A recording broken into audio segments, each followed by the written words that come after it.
Gumugulong na ang investigasyon ng pulisya sa San Narciso Zambales kaugnay ng pagkamatay ng isang kadete ng Philippine Merchant Marine Academy. Sa Facebook post, sinabi ng PMMA na dinala sa ospital si Jonas Bondoc Martes ng umaga matapos itong makitang walang malay sa loob ng banyo ng Alpha Company Barracks.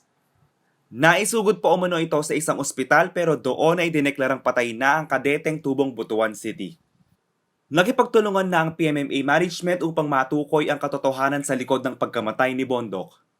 Hanggang sa kasalukuyan, wala pang inilabas na detalye sa dahilan ng kanyang pagkamatay. Nagsumite na rin umano ng courtesy resignation ang Commandant of Cadets, Battalion Officer at Company Officer bunsod ng insidente. JM De Jesus, CLTV News.